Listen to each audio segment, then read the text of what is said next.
primeiro, para mostrar a divindade de Jesus. Uma das características de Deus é o poder sobre todas as coisas. Deus é um Deus onipotente. Onipotente, ele tem poder sobre tudo. Onisciente, ele sabe todas as coisas. Onipresente, ele está em todos os lugares. E aqui, Jesus está mostrando para as pessoas que ele é Deus. Embora ele estivesse em um lugar e o servo do centurião estivesse em outro, com uma palavra de Jesus, aquele homem foi curado. Então, esse é um dos motivos pelo qual essa passagem foi registrada, para mostrar a divindade de Jesus. Outra é para mostrar ou para apontar para nós a inclusão dos gentios no reino dos céus. Quem são os gentios? Todos aqueles que não são judeus. Algumas pessoas entendiam naquela época que a salvação, o acesso a Deus, as promessas contidas na Bíblia eram só para o povo de Israel. Mas não, aqui Jesus abençoa a casa de um centurião, mostrando que a salvação de Deus, os milagres, as promessas, as curas estão disponíveis a nós, que somos os gentios, que não somos o povo judeu. Então isso, nós temos que agradecer a Deus por isso. Lembra quando Pedro foi na casa de Cornélio? Pedro foi na casa de Cornélio, que não era judeu, mas era um homem temente a Deus, era um homem que oferecia sacrifícios e orações a Deus. E Cornélio, o texto diz que Cornélio reuniu seus amigos, seus parentes, seus vizinhos na casa dele. E Pedro foi ali, Pedro pregou o evangelho e naquele momento todos eles receberam a palavra e todos eles foram cheios do Espírito Santo. Porque a salvação não está restrita somente ao povo judeu. E hoje, numa proporção diferente, nós, cheios de orgulho, né? Eu chamo de orgulho da graça, nós achamos que somos melhores do que as pessoas. Nós achamos que Deus não pode tocar em uma pessoa que estiver fora da igreja. Nós entendemos a igreja como o novo Israel, né? Não, se tiver na igreja, Jesus vai abençoar. Se não tiver na igreja, Jesus não vai abençoar. Olha, isso é muito relativo. Eu conheço pessoas que estão na igreja, mas que estão fazendo tudo errado. Estão ali na igreja, mas a vida dele está de mal a pior. E eu conheço pessoas que não estão ali debaixo da cobertura da igreja, mas que estão servindo a Deus. Estão servindo a Deus. Estão fazendo boas obras. A Marilis falou, é religiosidade. É verdade, Marilis. Muitas vezes é a religiosidade que está fazendo com que as pessoas pensem dessa forma. Então essa passagem aqui, ela nos leva a refletir sobre isso. A salvação, as bênçãos, os milagres estão acessíveis a todas as pessoas. Todos aqueles que reconhecerem em Jesus o senhorio da sua vida. Amém? Continuando ainda em Mateus capítulo 8, daqui a pouco eu vou orar por você. Tá? Eu peço que você escreva aqui nos comentários o seu pedido de oração. Dê o like no vídeo, se você ainda não deu o like, dê o like no vídeo e se inscreva no canal se você ainda não for inscrito. Deixa eu ver, nós estamos agora com quase 400 pessoas ao vivo aqui no YouTube. Deixa eu ver quantos likes tem agora aqui, nesse momento. Deixa eu atualizar aqui. 389 likes aqui no YouTube. Você que está no Instagram, você tem a opção aí de dar o seu joinha, o seu coraçãozinho. E tem um aviãozinho aqui que você pode compartilhar essa transmissão com outras pessoas também. Você nos ajuda. Amém? Agora eu passo ainda no Evangelho de Mateus, capítulo 8, do verso 14 ao verso 17. Evangelho de Mateus, capítulo 8, do verso 14 ao verso 17. Diz assim a palavra do Senhor. Entrando Jesus na casa de Pedro, viu a sogra deste de cama com febre. Eu vou parar um pouquinho aqui. Quem é Pedro? Pedro é um dos discípulos de Jesus. Um daqueles que ele chamou, que era um pescador, lembra? E chamou assim, vem e me segue. Eu farei de você pescador de homens. A tradição católica considera Pedro o primeiro papa. Não é verdade? Quem é católico aí, que está me acompanhando, pode atestar isso. A tradição católica considera Pedro o primeiro papa. Mas aqui tem uma coisa interessante aqui, que passa quase despercebida por nós. Entrando Jesus na casa de Pedro, viu a sogra de Pedro de cama com febre. Peraí, então Pedro teve uma sogra? É o que a Bíblia está dizendo. Se ele teve uma sogra, ele teve uma esposa? Não é verdade? É óbvio, né, concluir isso.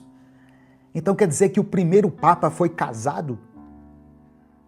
Pergunta para os meus irmãos católicos, sem nenhuma ofensa, sem nenhuma ironia. É uma reflexão bíblica que eu quero fazer com você, tá? Eu já pertenci à Igreja Católica durante muitos anos, mas eu comecei a questionar algumas coisas, né? Por exemplo, os padres não podem se casar. E eles apresentam uma série de argumentos aqui. Mas quando eu vou para a Bíblia, eu percebo que Pedro foi um homem casado. Pedro teve uma sogra, que inclusive estava com febre aqui em Mateus 8. Mas é só uma observação. Versículo 15. Tomando-a pela mão, a febre a deixou. E ela se levantou e começou a servi-lo. Jesus entrou na casa de Pedro, falou assim, uai Pedro, quem é aquela mulher deitada na cama ali? Ah, Jesus, é minha sogra, está com uma febre. Ah, é? Jesus foi lá e deu a mão a ela, deu a paz de Cristo, né? Paz de Deus para ela. Naquela hora, a mulher foi curada. E ela se levantou, ela não só foi curada, irmãos, ela se levantou e começou a servi-lo. Olha que coisa maravilhosa. Geralmente, quando você está com febre, é porque alguma coisa está errada. É o seu corpo dando um sinal de que tem alguma coisa errada. Jesus curou não só a febre, a raiz da enfermidade. Sabe por quê? Porque imediatamente ela se levantou com disposição para servi-lo. A paz do Senhor, irmãos. Se esse vídeo chegou até você, eu creio que isso não foi por acaso. Talvez Deus esteja te chamando para dar um próximo passo na sua caminhada de fé. Meu nome é Edivaldo Oliveira. Eu sou pastor, teólogo, escritor e conferencista. Eu também sou o criador do canal Minuto com Deus, que está no ar há mais de 10 anos. Há muito tempo eu tenho observado uma coisa. Pessoas que amam a Deus, mas que vivem cansadas, ansiosas e sobrecarregadas em áreas importantes da vida. Muita gente ora, lê a Bíblia, frequenta a igreja, mas vive no limite emocional. A pessoa ama a Deus, mas não consegue ter uma vida organizada. E isso acaba afetando os relacionamentos, as emoções que ficam desgovernadas, as finanças que acabam vivendo na base do improviso.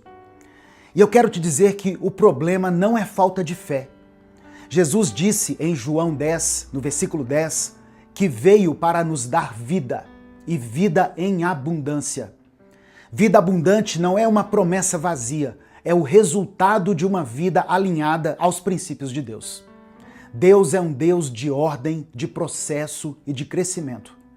E foi pensando nisso que nasceu o método Vida Abundante. É um treinamento prático, estruturado e bíblico, criado para te ajudar a alinhar sua vida espiritual, emocional, relacional e financeira à vontade de Deus. Não é autoajuda, é Bíblia aplicada à vida real. Dentro do método, você vai aprender a fortalecer sua vida espiritual, governar melhor suas emoções, construir relacionamentos saudáveis, organizar sua vida financeira com princípios bíblicos. Tudo isso de forma clara, prática e no seu ritmo. Eu não estou te prometendo uma mudança instantânea, não é fórmula mágica, mas você pode viver uma transformação consistente à medida em que você aplica os conhecimentos do método. Quando a raiz do problema é tratada, os frutos aparecem. Mais clareza, mais paz, mais direção, mais equilíbrio. Se enquanto você me ouvia, alguma coisa falou forte aí dentro do seu coração, não ignore. Logo abaixo desse vídeo tem um link para você se inscrever no Método Vida Abundante. Clica nesse link, faça sua inscrição e comece hoje mesmo essa jornada de crescimento e transformação. Que Deus te abençoe ricamente. Eu espero caminhar com você nessa jornada. Durante a nossa vida, durante a nossa trajetória aqui nesse mundo, nós teremos alegria. Nós teremos muitos motivos para nos alegrar. Teremos sim um tempo de dor, de sofrimento, de angústia, de perdas, né? Algumas pessoas que nós amamos, nós vamos nos despedir delas ao longo da vida. Mas nós não podemos deixar de considerar que Deus também nos proporcionou momentos de alegria aqui na Terra. Alegria. Alegria de se formar em um curso que você estudou, que você esquentou aí, banco de faculdade durante 4 anos, né? Que você esteve presente em uma sala de aula, fazendo o seu 2º grau durante 3 anos, 4 anos. E aí quando você se forma, alegria, satisfação, alegria por conseguir o primeiro emprego. Como é bom, não é, irmãos? A gente se alegrar pelo primeiro emprego. Eu me lembro do meu primeiro emprego. Que alegria! Eu consegui um emprego num banco. Eu fui bancário.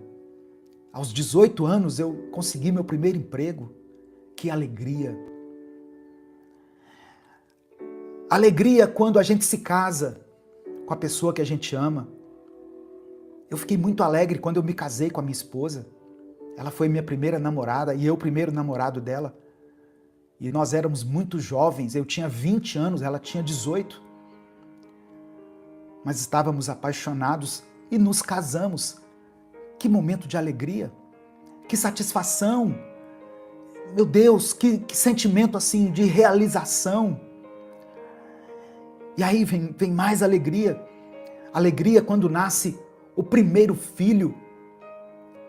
A primeira filha, né? No meu caso, a Gabi foi a primeira que nasceu. Nasceu em 89. Depois, mais alegria, veio a Mariana, em 91. Que alegria. Um casal jovem, com filhos. A casa já tem outro movimento. 6 anos depois, em 96, outubro de 96, vem o 3º filho, Gabriel. Que alegria. Então, eu não posso dizer que a vida só trouxe coisas ruins pra gente, porque isso não é verdade. Ainda hoje pela manhã eu falei sobre isso no Instagram, aqui no YouTube também. sobre essa satisfação que nós temos em muitas coisas aqui nessa vida. Nós devemos ser gratos a Deus pelas coisas que Ele já nos deu, sabe? Isso deveria alegrar o nosso coração. E eu sei que alegra o seu coração. Você pode comentar aqui, você que está acompanhando, você pode escrever aqui nos comentários alguma coisa que aconteceu na sua vida pela qual você é alegre. Alguma coisa que te trouxe alegria? Escreva aqui nos comentários. Algo que trouxe a você alegria. Eu tenho certeza que você tem algum motivo para se alegrar. Só que o que João está dizendo aqui é o seguinte: eu vou compartilhar essas palavras com vocês para que a minha alegria esteja em vocês e a alegria de vocês seja completa. A nossa alegria só será completa quando nós conhecermos a pessoa de Jesus Cristo. Receba essa palavra no seu coração. Você só terá alegria plena quando você conhecer verdadeiramente a pessoa de Cristo. Versículo 5. Eu vou só até o 10, tá? Eu estou lendo 1 João, capítulo 1, versículo 5. Esta é a mensagem que dele ouvimos e transmitimos a vocês. Espera só um pouquinho.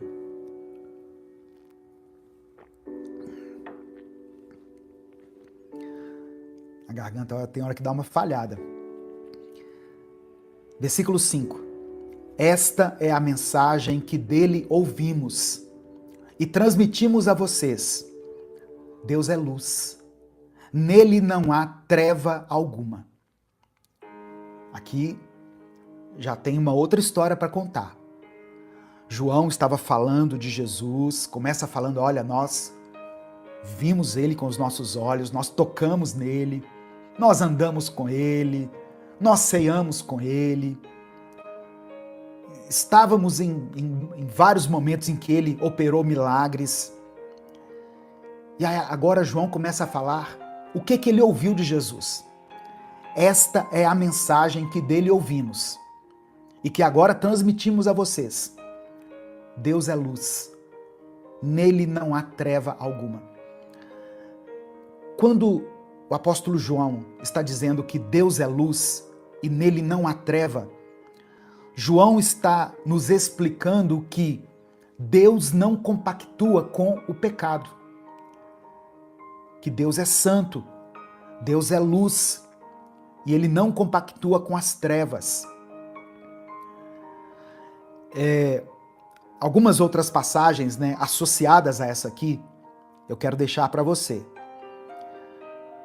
João capítulo 1, versículo 5, que diz: a luz brilha nas trevas, e as trevas não a derrotaram. Salmos 27, versículo 1. O Senhor é a minha luz e a minha salvação. De quem terei medo? O Senhor é o meu forte refúgio. A quem temerei? Então, Deus é luz e nele não há trevas. Essa passagem aqui, no versículo 5, é um chamado para que nós vivamos uma vida de santidade. Versículo 6. O versículo 6, ele complementa essa ideia. Olha só. Se afirmarmos que temos comunhão com ele, mas andamos nas trevas, mentimos e não praticamos a verdade. Se nós dizemos que nós temos comunhão com Deus, com Jesus, mas andamos nas trevas, nós estamos, na verdade, mentindo. Nós não estamos praticando a verdade. Se você diz que é de Jesus, você deve se afastar do pecado. Pastor, quem vai me dizer o que é pecado e o que não é? Leia a Bíblia. Peça ao Espírito Santo para falar com você. Se você tiver dificuldade, acompanhe as mensagens aqui do Minuto com Deus.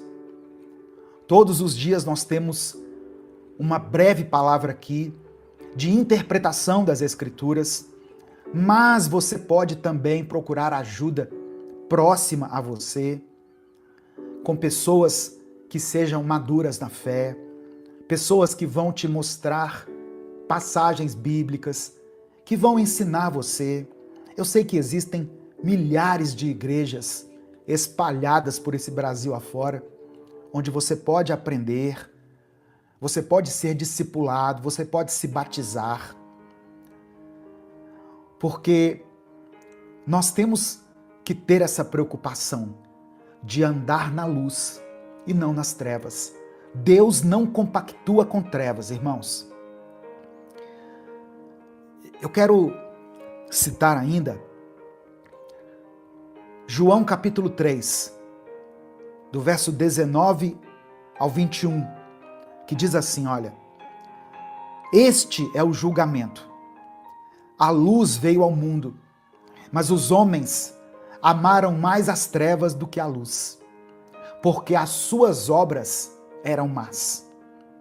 Quem pratica o mal odeia a luz e não se aproxima da luz, temendo que as suas obras sejam manifestas.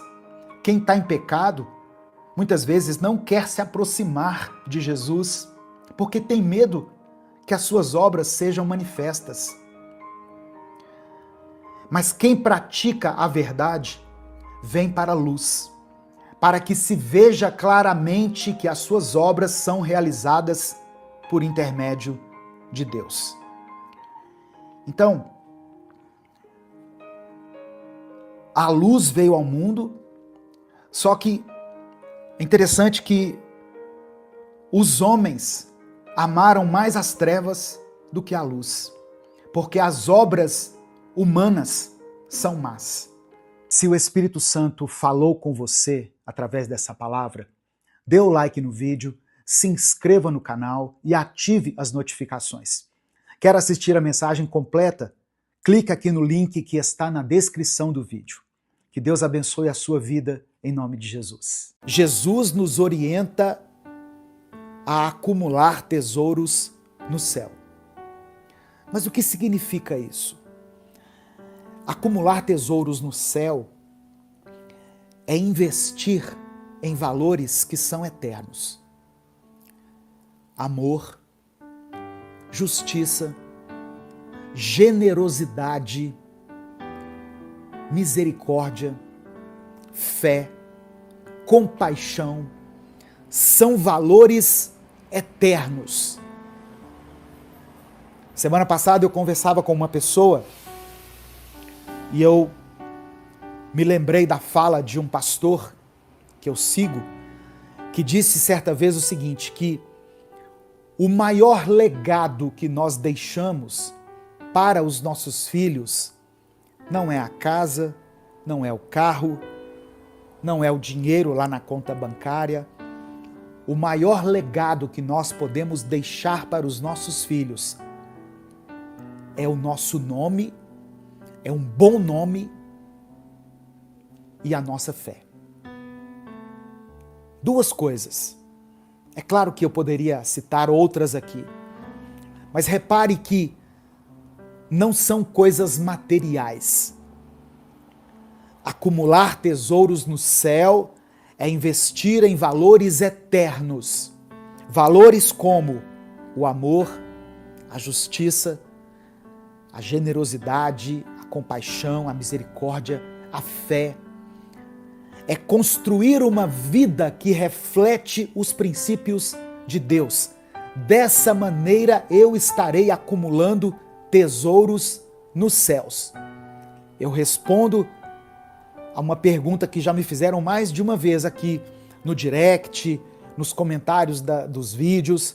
Pastor, como eu acumulo tesouros no céu? Invista em valores eternos. Invista naquilo que Deus ama.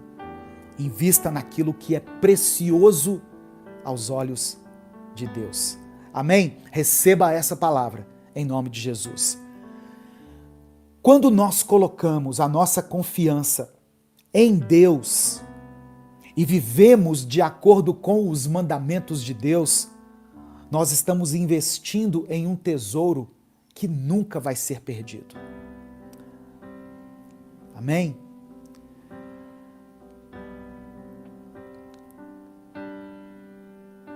Deixa eu só ver aqui os comentários. Nós somos 320 pessoas ao vivo aqui no YouTube, 46 pessoas ao vivo no Instagram e aqui no Facebook nós somos 9 pessoas, somos aproximadamente 400 e poucas pessoas. Não se esqueça de dar o like no vídeo, isso é muito importante. Repare que quando você dá o like, vai aumentar aqui o número de pessoas ao vivo. Amém? Presta atenção, irmãos. Essa expressão que Jesus finaliza esse raciocínio aqui, ela é muito importante para a nossa reflexão. Onde estiver o seu tesouro, aí também estará o seu coração. Onde está o seu coração? O que é prioridade para você? Essa pergunta de Jesus é uma chave para a nossa vida. É algo que nós devemos nos perguntar. O que é mais importante para mim?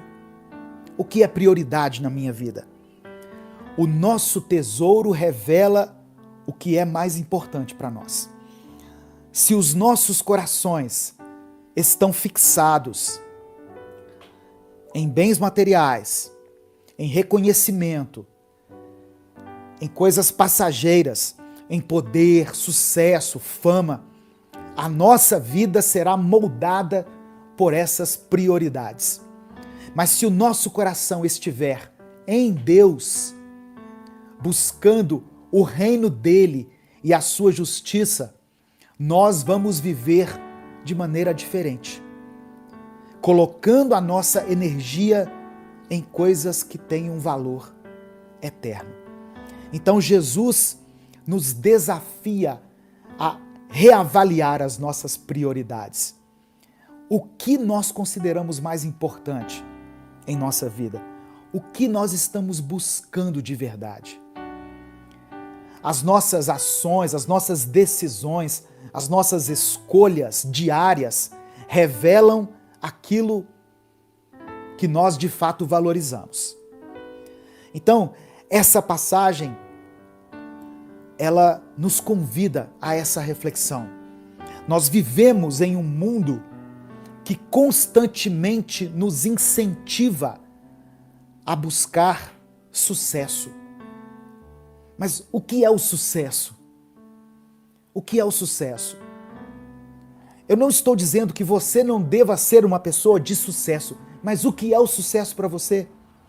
É ser maior do que os outros? É ter mais dinheiro do que os outros? É ter uma casa mais bonita do que a das outras pessoas? É viver se comparando com pessoas que não temem a Deus? A sociedade nos ensina que ter mais é sinônimo de ser mais feliz. A sociedade nos ensina isso. As redes sociais nos ensinam isso. Ter mais, se eu tiver mais, eu serei mais feliz. Quando eu tiver mais dinheiro, eu serei mais feliz. E aí as pessoas vivem em função de ter mais dinheiro. E aí elas se esquecem de criar memórias positivas com a mãe, com o pai, com os irmãos. Elas se esquecem de apreciar as coisas belas da vida, o nascimento de um filho, de um neto, o sorriso de uma criança, a companhia do seu cônjuge, uma refeição pela manhã. por mais simples que ela seja, um café da manhã, uma roupa. Ah, mas eu preciso ter a roupa daquela marca, porque aí eu serei uma pessoa realizada. Será que vai ser mesmo? Olha como que nós estamos nos enganando, irmãos. Eu preciso ter o carro do ano, porque aí eu vou ser mais feliz. Será que é um carro que vai te fazer feliz? Se o Espírito Santo falou com você através dessa palavra, dê o like no vídeo, se inscreva no canal e ative as notificações. Quer assistir a mensagem completa? Clique aqui no link que está na descrição do vídeo. Que Deus abençoe a sua vida em nome de Jesus.